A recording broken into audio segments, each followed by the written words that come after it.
So we are talking with Joe Taylor. You are the incumbent superintendent, correct? That is correct. I've served for 8 years. Okay, great. So can you just, for people who may not know you already, can you just go ahead and introduce yourself, talk a little bit about your background and your career? Yes, I will. I'm Joe Taylor. I've been superintendent of schools for Washington County for the last 8 years. Prior to that, I was a small business owner. I ran an accounting and tax business. The 10 years prior to that, I was on the district school staff as director of facilities and operations. I also at one time negotiated for the school district. I was on our local planning commission. As a matter of fact, I was chairman of that for 3 years during the time that I was there representing the school district. Before that, I worked private enterprise, different types of jobs. I also worked with governmental. I was a sheriff's finance director. I was a hospital controller for a while, different things. I'm a veteran of the United States Army. I served 4 years active duty. And then I'm also a graduate of Vernon High School. Okay, great. And so I guess as an incumbent, what are your top 3 priorities for this school year moving forward? For us to get started and to go forward, this COVID-19 has turned the whole world upside down. How we respond to it, what our expectations are, everything is so fast moving that, conversations I can have with you today, that I have with staff, that I have with parents, I'm always throwing the disclaimer in, this could change by the time this conversation is over. But our goal is we bring everyone back safely. We go back to the business of educating our students and providing the services that they need. And what do you think is the best way to open up schools, the safest way? The safest way is to try to take all the precautions that you can. I don't know that there's a best way to open the schools. I think we're planning on August 12th for the students to come back. We're holding to that at this point in time. And that's what we want to do. We need to bring a sense of normalcy back. So I think going forward, when we open up, is to be what we are, which is about the business of education. I understand the pressures, the things that are out there, the concerns, but I think with the schools, with us within our communities and things, there's a sense of stability that comes with that. And so I guess what kind of precautions are you taking to keep your students and your staff safe from both virus-related threats and violence-related threats? 2 totally separate. We have an SRO program on the violence piece. We have law enforcement, sheriff's deputies at every school. They're part of our SRO program. So that piece is still there. It does get intertangled in, there's a lot of things about, do we wear masks? Do we do this? We will provide masks if the students would like them. They won't be mandatory. We're going to do our best on the social isolation piece. We're looking at more innovative ideas for serving of lunch. Luckily, most of our facilities are fairly large that they can spread out, manage those times it's served. We'll also providing picnic tables for eating outside. I know that's not a real good answer when the temperature is like it is right now with the humidity and things, but we'll have awnings and how we do that. Additional cleaning services, we try to make certain that the staff, they're also provided masks or shields if that's what they want. We're offering the innovative educational program for those who do not feel comfortable about coming back. That is ours. We offer brick and mortar, which would be your typical students that are coming back. Then the other issue on the innovative educational program will be, we will use our teachers through the Florida virtual system. That's the Florida virtual schools when I say the system, but we're using their platform, we're operating off there. At this time, we don't have deadlines. We're not saying you must do this, you can't move. The goal is for us to be very flexible. That's what we want to be able to do. People change, conditions change, and so when you try to draw a line in the sand, that's not a good way to do things. There's so much unknown. You heard the governor's speech yesterday when he talked about fear and the unknown. That's why trying to offer a sense of stability is so important.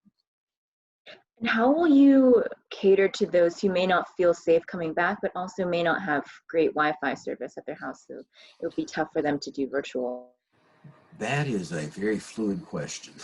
When I say that, it's because we're working on that as we speak right now. We could go back to the delivery system. The last 9 weeks that we had done that, we did deliver pen and paper. Very ineffective, can be very difficult at times. So that is because you also want supervision, you want that closely monitored. So if we got into the point of having to do that, we would do that. And I guess also going back to having a lot of things outside, how would you balance the threat of violence, having everything kind of out in the open with trying to keep everyone safe from the pandemic? The pandemic at this moment is what we're trying to really work on. On the threat of school violence, like I said, we have our SROs, we have most of our campuses are encircled with fences and closed. We don't have single point of entry, we don't have that. But neither are we super large. Kate Smith Elementary is our largest school in the district. It has about 1,000 students, depending on the number that come back.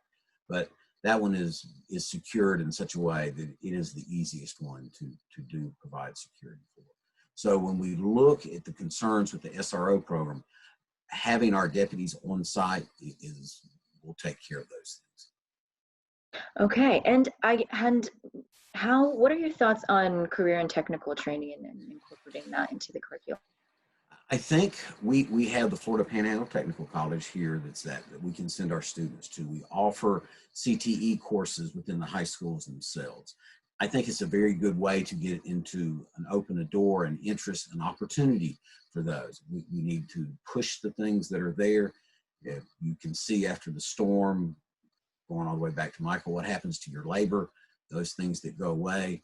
So I think, driven by the state, we are going to be very, very more even responsive to that now. Okay, and I guess, are you satisfied with metrics coming out of the school system, including graduation rate and dropout rate and the grade point average and things like that, or is there some things that can be addressed and improved on? Everything can be improved on. It's a sense of continuous improvement, steady improvement going forward. Am I satisfied with them? No. I want them to be better. I want us to be an A district. I want us to be recognized. I would like to think that, if at all possible, like when your graduation rates, that we improve. Currently, we lag behind the state's graduation rate, so I can instantly see improvement, how we can do on that part. But it's also very important to me, coming from my background, different things. I was an auditor in private enterprise, is the absolute importance of the fidelity of the information we report. So even if maybe it doesn't look good, I'm not interested in trying to make the district or myself look better with manipulation of numbers. I think it's about a continuous, steady improvement for everyone that's involved. Mm-hmm. So how would you go about improving these things? Graduation rate is trying to get back to what is the value of education. The Washington County School District, the schools that are here, Chipley and Vernon, those diplomas, you get a diploma from one of those schools, you go into the military, no questions asked. I told you I was a veteran. I think the military is an excellent finishing school for every person that you go, because of the discipline that it can provide for you and the exposures you get to other things. So if you go to other schools of things, their diplomas don't carry the same weight. You will have to go take a GED almost. In the military at the current time, as waiting lists, they want you to have college hours. If you only have a GED, they want that. So I think to make the value of education real, and that has been my goal for the last 8 years. What does it mean? Where do you go from here? How can you use this? Realize the importance of what you have. Okay, and what about things like dropout rate? How would you help those students? In pushing for the value of the education, the dropout rate is not the same thing as a graduation rate. There's not graduation dropout rate. That's not exactly those two numbers, a little bit complex. But the dropout rate, making the students and those that support them understand when you walk away from here with nothing, when this is it, first off, you don't have that diploma that can help you in the future. It is also a negative connotation to your employers or those that you may be going, and they say, why would you drop out? In school, there's so many opportunities. There's so much that is there. Part of this corona piece is turning things on its head because it's limited us. We had to cancel things in the spring. We had to cancel sports. We had to do all of that change. And those opportunities, they don't come again. So the dropout rate piece is even more important. We don't want you dropping out. You can get a certificate of completion while it's not a diploma, but at least it shows you stayed and it means something. Do you think kids feel that they don't have enough options, and that might be why they choose to drop out as opposed to finishing? I would hope no student would think I don't have enough options, so I need to walk. It's about opportunity. So that part, to me, I've never really talked to a student who was saying, well, I think I'm going to drop out. A lot of times where they drop out is they're very discouraged. That I'm not doing well. I'm 19, 20 years old. I'm here. This isn't my cup of tea. I don't want to do this, and I'm leaving. So but once again, we try to make it real. Don't do this. Let us work with you. Let us do other things. We can offer things to you to make things better. Okay, and just to jump over to staff quickly, how would you raise morale among staff? I think by giving them a comfort level that things are going to be okay, by giving stability. And that, the other part with this COVID-19, the speed of the things that's changed, it makes people worried. It makes them uncomfortable. It's like, well, how do we fix that? How do we do it? And that's why it's important when we set a goal, we set a deadline, we're able to stick to that. Okay, well, I think that's all I have. Is there anything that you'd like to add? No, I appreciate this opportunity. I do. I thank you very much. Thank you so much for your time today. Okay, thank you. Bye.